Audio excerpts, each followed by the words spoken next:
Number 1. The Labyrinth Caves of Gortyn. On the Masara Plain in south-central Crete, at the foot of Mount Ida, there's a hillside with a low, unremarkable opening. Beyond it runs a maze of galleries cut into soft, pale limestone. The passages spread for somewhere between 2.5 and 4 kilometers, branching, doubling back, and forking into junctions that all look exactly alike. For centuries, people walked into this place and never walked out. Local Cretans called it simply the Labyrinthos, and long before anyone agreed on what it was, they agreed on one thing. You did not go inside without a way to find your way back. The caves appear on a map drawn by the traveler Cristoforo Buondelmonte in the early 1400s, already labeled as the Labyrinth. In the late 1500s, the antiquarian Onorio Belli described the winding chambers in detail, and in the 1850s, a British admiral named Thomas Sprat surveyed Crete for the Royal Navy and mapped the dead ends here. Sprat recorded something chilling. Visitors had died inside after their torches burned out, unable to retrace a single fork in total darkness. Guides who knew the caves tied a thread at the entrance and unspooled it as they walked so they could follow it back. It was Ariadne's thread made real, thousands of years after the myth. So what is this place? The mainstream answer is almost disappointingly practical. Most geologists read it as an ancient quarry, first worked in Roman times to supply building stone for the nearby city of Gortyn, then expanded haphazardly by generations of stonecutters until it became a maze. The chisel marks on the walls favor quarrying over deliberate design, but there is a second, older claim. Many travelers insisted this, not the palace of Knossos, was the true labyrinth of the Minotaur. And in 2009, a team led by the Oxford geographer Nicholas Howarth resurveyed the caves and argued the Gortyn site had a stronger claim to the legend than Knossos itself. The walls carry centuries of proof that people kept coming. Graffiti runs from Roman-era marks to the carved names and dates of European travelers in the 17 and 1800s. Each one a visitor who wanted to be remembered in a place that erased so many others. Crete offers 3 rival candidates for the true labyrinth, Knossos, Gortyn, and the cave of Skotino, and the argument between them has never been settled. There is a darker chapter too. During the Second World War, German occupation forces used the labyrinth as an ammunition dump and sealed several entrances. After the war, mining and demolition left unexploded ordnance scattered through the passages, and large sections became genuinely lethal. Access is still restricted today, partly for that ordnance and partly because the ceilings collapse and reopen over time, meaning the map itself is never stable. A mundane quarry became a death trap wrapped in myth, but the next maze on our list swallowed its victims on purpose. Number 2. Actun Tunichil Muknal. The name means Cave of the Crystal Sepulchre, and to reach it, you have to earn it. The entrance sits in the Tapir Mountain Nature Reserve in western Belize, and it is flooded. You swim into the mouth of the cave, then wade upstream through cold water for nearly a kilometer, squeezing through constrictions and climbing over drops, before the dry chambers open above the stream. The ancient Maya came here too, roughly between 700 and 900 CE, during the Terminal Classic period, when a long series of droughts was tearing their world apart. Inside, the cave keeps its dead. Archaeologists have found at least 14 sets of human remains, from infants to adults, scattered through the upper chambers. The most famous is a fully articulated skeleton of a young adult, roughly 18 to 20 years old, lying where they died more than 1,000 years ago. Over the centuries, dripping mineral water coated the bones in sparkling calcite crystal, until the whole skeleton glittered in torchlight. Explorers named it the Crystal Maiden. Many of the skulls show blunt force trauma. These were not burials. They were sacrifices. The Maya believed caves were literal entrances to Xibalba, the underworld ruled by the gods of death. Hundreds of ceramic vessels litter the chambers, and many were deliberately broken with a hole punched through them, a ritual killing of the pot to release its spirit. The mainstream reading is stark. As the droughts deepened, the Maya descended further into the earth and offered more, including children, to Chak, the rain god, begging for water. A more detailed archaeological view sees the offerings escalating step by step as the crisis worsened. And there are fringe readings that treat the cave as a genuine portal. Ideas worth noting even as the evidence points to desperation, not the supernatural. The cave was rediscovered in 1989 and studied by the geologist Thomas Miller and the archaeologist Jaime Awe, now of Northern Arizona University, who leads its conservation. Access is by licensed guide only. In 2012, a tourist dropped a camera and cracked one of the ancient skulls, and now visitors go barefoot or in socks in the archaeological chamber, and photography is banned entirely. The calcite keeps growing, slowly entombing the bones and the pottery, sealing the offerings into the rock forever. The Maya carved meaning into a natural cave, but one civilization dug an entire secret city by hand. Number 3. The underground city of Nushabad. Beneath a small desert town in Iran's Isfahan province, near the city of Kashan, there is a second town, and it is underground. Its ancient name is Uyi. The town above is called Nushabad, the city of cold, tasty water, named for two wells whose water was famous across the desert. But the real wonder is below the streets, hand-carved into hard clay and sand across 3 separate levels, reaching depths of between 4 and 16 meters. The city was cut during the Sassanid era, between about 224 and 651 CE, and it was used and expanded for more than 1,000 years afterward, all the way into the Qajar period. Its purpose was survival. Nushabad sat on a desert crossroads, which made it a target for raiders, and when Mongols, Arabs, or later marauders came, the townspeople vanished. They dropped through hidden entrances, built into their own homes, and disappeared into the earth. The design is a weapon. The corridors are deliberately narrow, sized so that only one person can pass at a time, forcing any attacker into a single vulnerable line. Along the passages are ambush niches, where defenders waited in the dark for intruders who had lost their way. There are alcoves carved for oil lamps, air shafts positioned to pull fresh air deep underground with no machinery at all, and channels fed by qanats bringing water.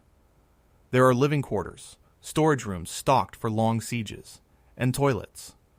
A family could live down here for weeks. Only part of the network has been mapped. It was rediscovered in the modern era, almost by accident, when a resident digging toward a water pipe broke through a wall into the tunnels. Some passages appear to connect to a nearby caravanserai and to the town's old fortress, which suggests the whole settlement was wired into one hidden defensive system. The stable, cool, dry climate underground preserved the carved architecture in near-perfect condition. To a stranger who somehow got inside, the looping corridors and identical junctions were a trap. You could become hopelessly lost within a few turns. Humans built this maze to hide. But in China, there is a maze just as vast, with no known purpose at all. Number 4. The Longyou Caves. In June of 1992, villagers near Longyou County in Zhejiang Province, in southeastern China, decided to drain what they had always believed were bottomless ponds. They set up pumps and ran them for days. As the water level dropped, something impossible emerged from the dark. The ponds were not ponds. They were the flooded mouths of enormous man-made caverns, cut by hand into solid rock, and no one alive knew they were there. At least 24 separate caverns have now been identified. A few are open to visitors. The rest are still flooded or unexcavated. Each one is cut into siltstone up to about 30 meters deep, with floors ranging from hundreds to well over 1,000 square meters. The total volume of stone removed by hand is estimated to approach or exceed 1,000,000 cubic meters. And here the mystery begins. There is no inscription, no document, no legend anywhere in the vast written record of China that names who built them, when, why, or where all that stone went. The engineering is precise. The walls are near vertical. The ceilings slope at a uniform angle. Pillars are placed to carry the spans, and the walls dividing one cavern from the next are sometimes only 50 centimeters thick, yet not a single one has ever collapsed into its neighbor. That implies a master plan drawn before the first cut. Every wall and ceiling is covered in the same evenly spaced parallel chisel grooves, a uniform pattern repeated across separate caverns that were presumably carved by many different workers. And despite all this labor, not one tool, not one lamp, not one fragment of debris was ever found inside. There are no soot marks either, which raises a question no one has answered.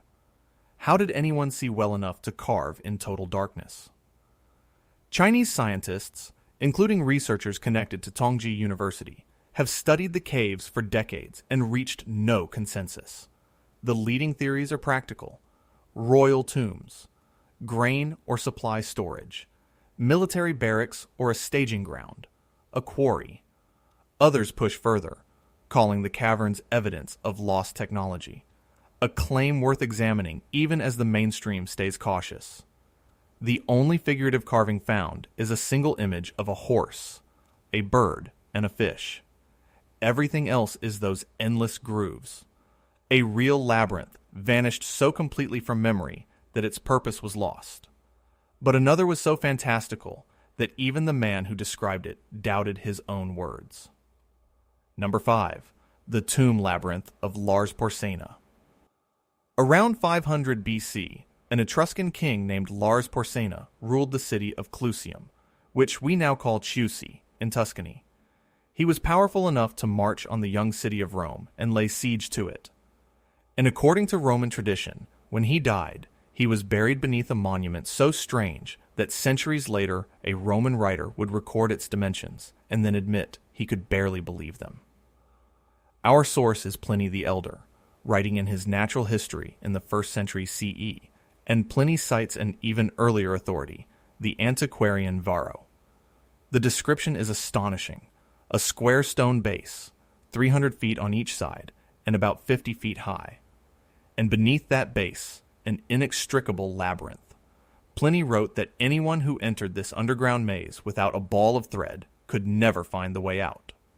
It is the Ariadne trap again, stated plainly. On top of the base stood 5 pyramids, one at each corner and one in the center, each about 150 feet tall, crowned with bronze discs and bells that rang in the wind. And above those, still more tiers. Even Pliny flagged the account as almost unbelievable. The tomb has never been found. No confirmed remains matching the description have ever been located at Chiusi. So we are left with theories. The first is that the dimensions are exaggerated or symbolic, a wonder story rather than a survey, the ancient equivalent of a tall tale. The second is that there is a real core, a genuinely large and maze-like Etruscan royal tomb that grew in the retelling until the numbers became fantastic. The third points to a real place. Beneath the hill of Poggio near Chiusi, sits an actual Etruscan tumulus, riddled with interconnected chambers and passages. And some antiquarians believe it inspired, or even is, the labyrinth. What makes the legend plausible is that Chiusi genuinely is honeycombed. Beneath the modern town runs a real network of Etruscan-era tunnels and cisterns, some open to visitors today under the name the Labyrinth of Porsena. The Etruscans built elaborate underground tombs, richly painted, and the wind-rung bronze bells echo funerary traditions from Anatolia. The moral of the story never changes. No thread, no return. This maze may be half legend, but a real Egyptian death spiral was found only when the ground itself gave way. Number 6. The Catacombs of Shoqafa. On the 28th of September, 1900, in the Carmuz district of Alexandria, a donkey fell through the ground. When people went to recover the animal, they found it had dropped into a buried tomb complex that had been lost for over 1,000 years. The name of the place is Shoqafa, the Mound of Shards, for the broken pottery ancient mourners left behind. and it turned out to be one of the strangest tombs in the world.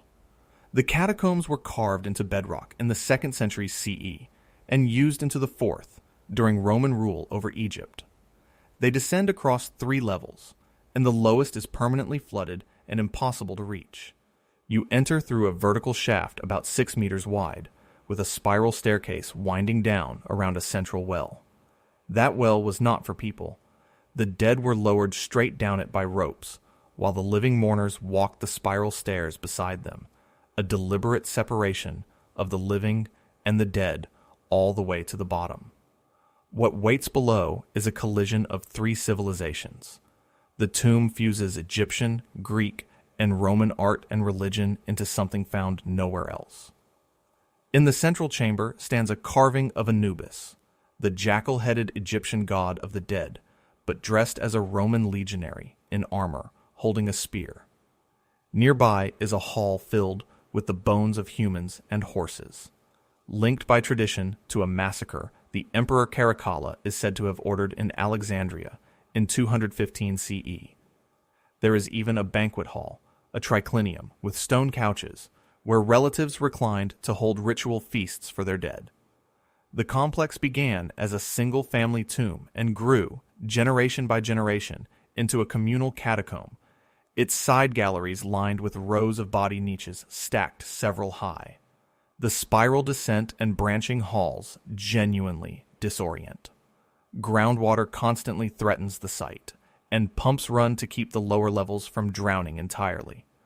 The theories here are less about who built it and more about what happened inside, and whether the Caracalla massacre is history or legend. This maze was sealed to guard the dead. The next was sealed too, then seized in our own lifetime by a modern government. Number 7. The Buda Castle Labyrinth. Beneath Castle Hill in Buda, on the western bank of the Danube in Budapest, runs a labyrinth about 10 kilometers long.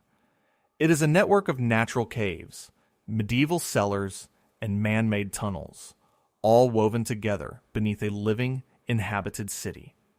The caves formed naturally, dissolved out of the travertine rock over hundreds of thousands of years by the same thermal springs that still feed Budapest's famous baths directly above. Humans have used these caves since prehistory, and over the centuries they expanded and connected them.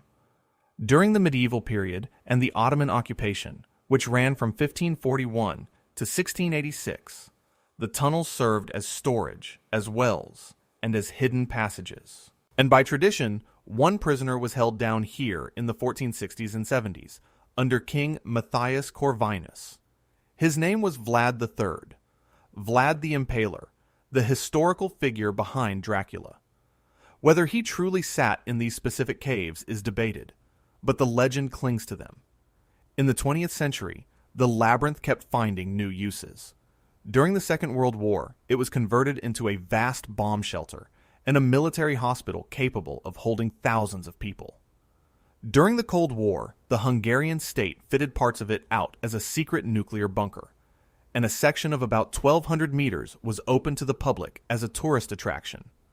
Then, on the 29th of July, 2011, something strange happened. Hungarian authorities and disaster management forces abruptly raided the labyrinth attraction, evicted the operator, and shut it down. The official reason was safety and regulation. But the sheer suddenness of the closure fed years of speculation about what lay in the deeper, unmapped passages, which remain off-limits and under state control. The caves stay cool and humid year-round, with sections permanently wrapped in fog. Prehistoric tools and medieval pottery have been pulled from them, proving continuous human use across thousands of years.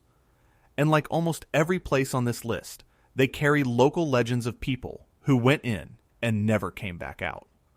A modern state sealed this maze, but an ancient one sealed itself from the inside against an empire. Number 8. Derinkuyu Underground City. In 1963, a man in the Cappadocia region of central Turkey was renovating his home when he knocked through a wall and found a room he did not know existed. Behind it was a tunnel, Behind the tunnel was another and another. He had broken into Derinkuyu, an entire underground city carved 18 levels deep into the earth, abandoned and forgotten beneath a town where people were still living their ordinary lives above. Derinkuyu descends about 85 meters, roughly 280 feet, cut into soft volcanic tuff laid down by ancient eruptions of Mount Erciyes. At its height, it could shelter up to 20,000 people, together with their livestock and their food.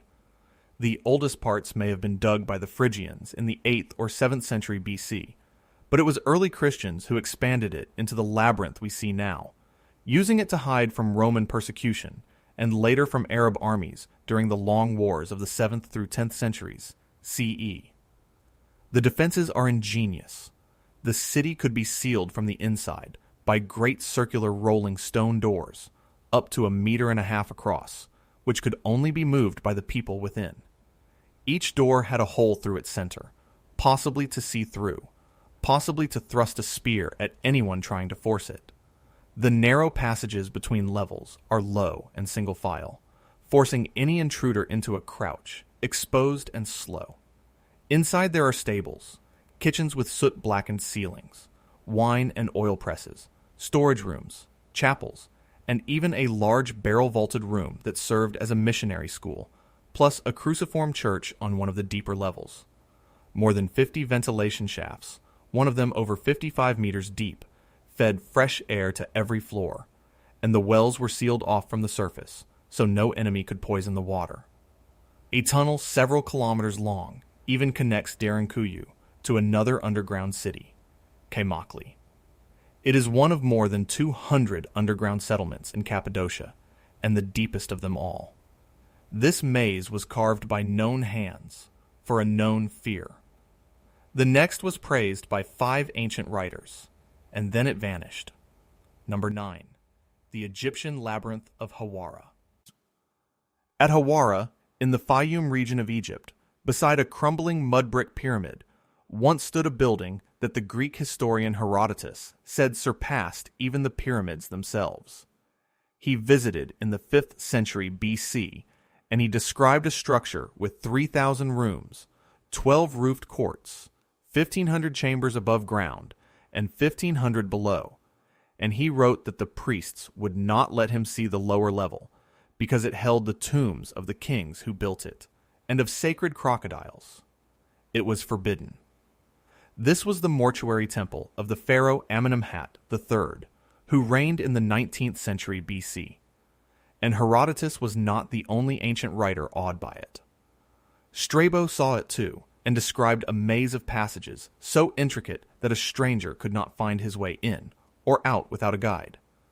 Diodorus and Pliny wrote about it as well.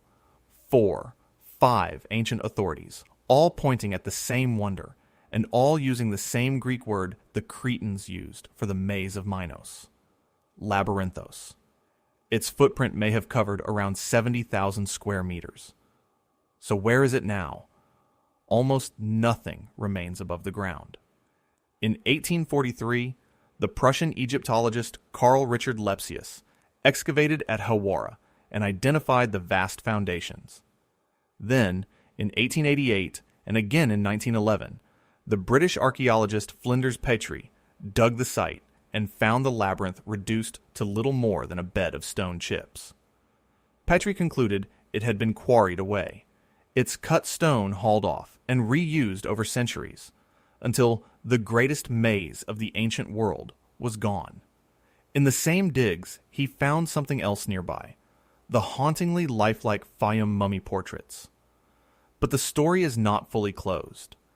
In 2008, a Belgian-Egyptian team called the Mataha Expedition surveyed Hawara with ground-penetrating radar and geoelectric imaging, and reported detecting a grid of subterranean walls and chambers beneath the sand, consistent with Herodotus. Those results are debated and have never been confirmed by excavation, partly because the water table here is high and the lower levels are flooded. History's grandest maze is nearly gone, but the one that gave all the others their name still stands, and it is still arguing with itself. Number 10. The Cretan Labyrinth of Knossos. About 5 kilometers south of Heraklion, on the north coast of Crete, lie the ruins of Knossos, the largest palace of the Bronze Age Minoan civilization. It was excavated from 1900 onward by the British archaeologist Sir Arthur Evans, who gave the Minoans their name, after the legendary King Minos. And it is here that the very idea of the labyrinth, the idea threaded through every story on this list, was born. The myth is one of the oldest in the world. King Minos ordered the master craftsman Daedalus to build a labyrinth so complex that no one could escape it, and inside he imprisoned the Minotaur, a monster with the body of a man and the head of a bull, born of his own queen, Pasiphae, and a bull sent by the god Poseidon. Every few years, Athens was forced to send youths into the maze as tribute, to be devoured. Then the hero Theseus volunteered, entered the labyrinth, killed the Minotaur, and found his way back out using a ball of thread given to him by Ariadne, the king's daughter. Every thread in this video traces back to hers. The palace itself may be the source of the legend. It covers around 20,000 square meters, with more than 1,300 interconnecting rooms spread across multiple stories. A bewildering, non-axial plan of corridors, light wells, storerooms, and staircases.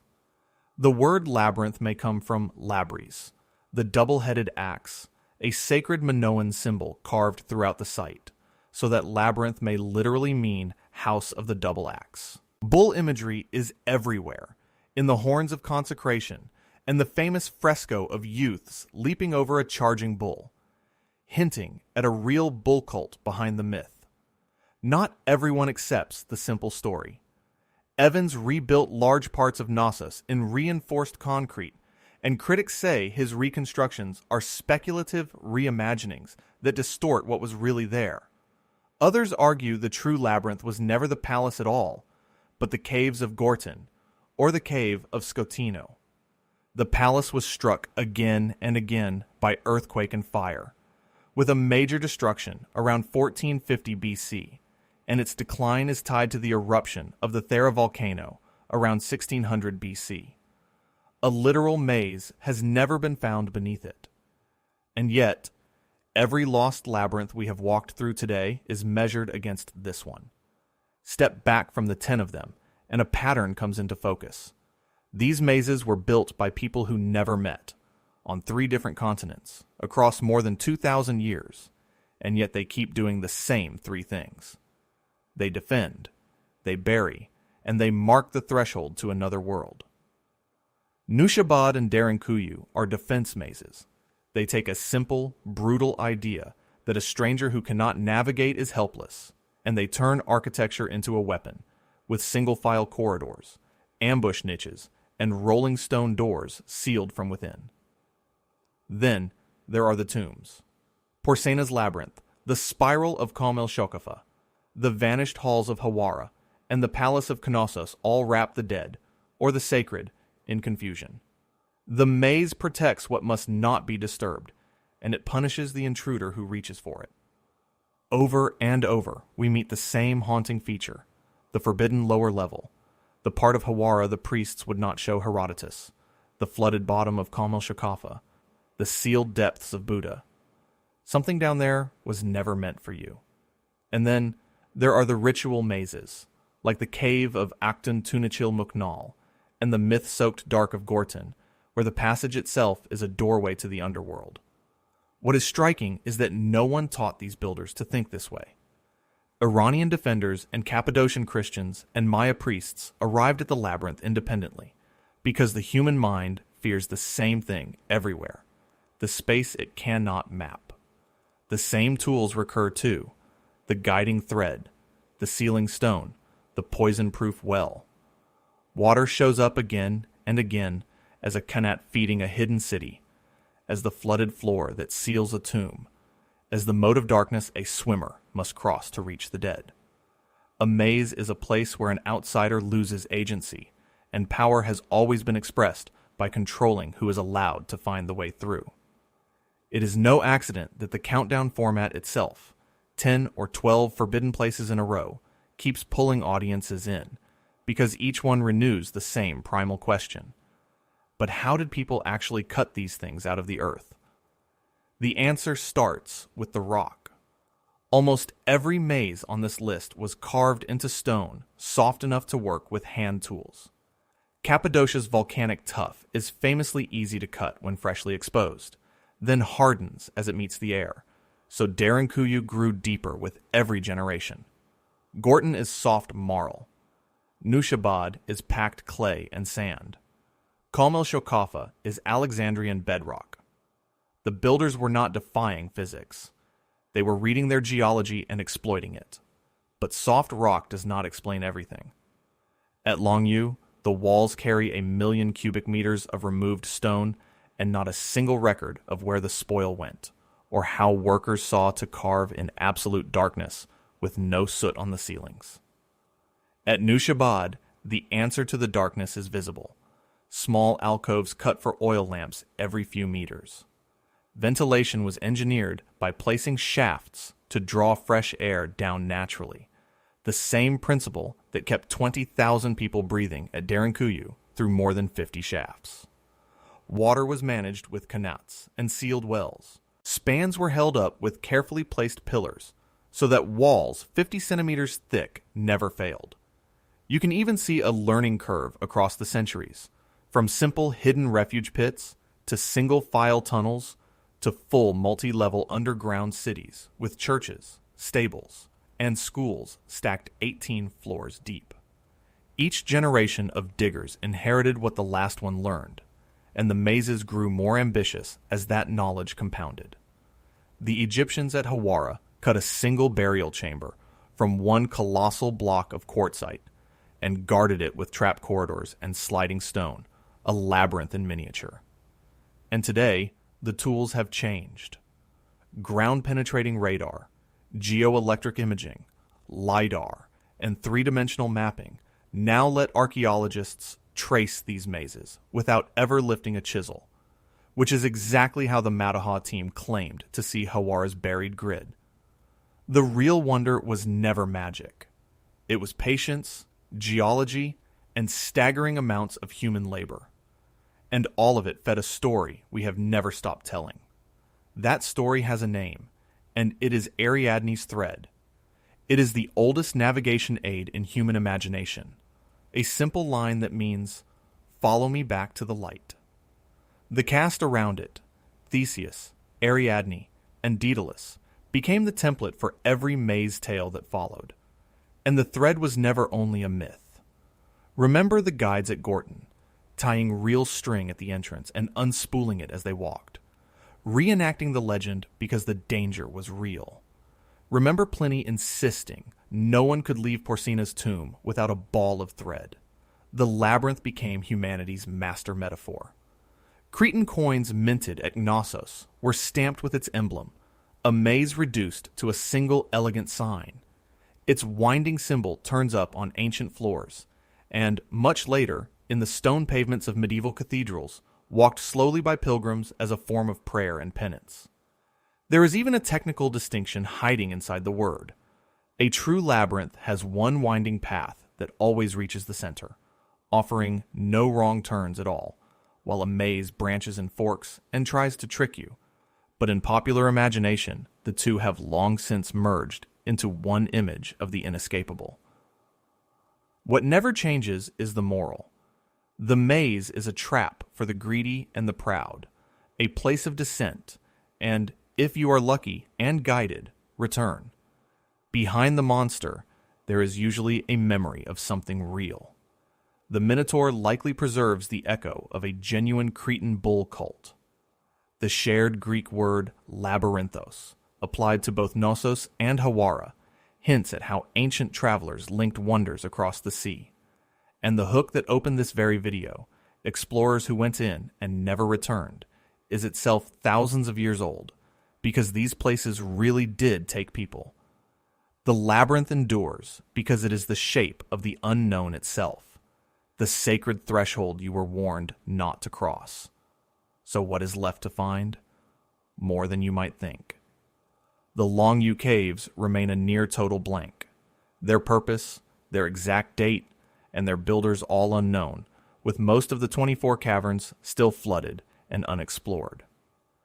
At Hawara, the great question hangs unanswered. Is the subterranean grid the Madaha survey detected really there? And if so, what survives inside it, waiting under the water table for an excavation that may never be permitted? Porsena's tomb might be entirely legend, or its ruins might still sit undetected beneath Chiusi. The other sites hold their own secrets. No one knows how many people died lost in the Longyou Caves over the centuries, or how much of that maze is still sealed behind unexploded wartime ordnance. Large sections of Nushabad and even parts of the Cappadocian cities remain unmapped, and archaeologists suspect Cappadocia still hides underground settlements no one has stumbled into yet. At Actun Tunichil Muknal, researchers still debate the identity of the Crystal Maiden, once assumed to be a young woman and now possibly a young man. At Knossos, the Minoans' earlier script, Linear A, has never been deciphered, so their own voice stays silent. There are harder questions too, the ones without a shovel-shaped answer. Should we disturb the sacrificial dead of the ATM cave at all? Why exactly did Hungary shut the Buda Labyrinth so abruptly in 2011? And what is in the deeper passages that never reopened? Does the tunnel network under Nushabad truly link every home to the fortress, as some of the mapped sections suggest? How do you balance the tourists who fund preservation against the damage their feet and cameras cause, as rising groundwater slowly floods Calm el Shoqafa and calcite swallows the offerings in Belize? New radar and LiDAR campaigns are planned for several of these sites, but some of them are being deliberately left sealed because the safest way to protect a mystery is sometimes to leave it in the dark. 10 mazes, 3 continents, more than 2,000 years of history, and underneath all of them, one stubborn human impulse, the urge to build a space that keeps people out, or keeps something in. The labyrinth is our oldest architecture of secrecy, and it works on us now exactly as it worked on the travelers who tied a thread at the mouth of a Cretan cave and prayed they would find it again on the way back. The phrase that pulled you into this video, disappeared inside, is not just a thumbnail. It happened. People really were lost in these passages, in the Gortyn dark when their torches died, in the tunnels beneath Buda that the legends still whisper about. And notice what recurs. That forbidden lower level, the one Herodotus was not allowed to see, the drowned floor of Calm el Shoqafa, the depths of Derinkuyu sealed behind a rolling stone. When a civilization goes to the trouble of hiding a place from its own people, it is telling you what it feared and what it treasured. We are slowly reopening that ancient dark now, with radar and lamplight and careful hands. But every answer has a cost, because to solve a labyrinth is to disturb something that was meant to stay hidden. Maybe that is why these stories outlive the empires that carved them. The maze is a mirror of memory and forgetting, a thread running back into the past that we cannot stop following, even when we suspect the passage ahead might not let us return. Picture it one last time, a single lamp, a fork in the dark, and the choice to take one more step inside.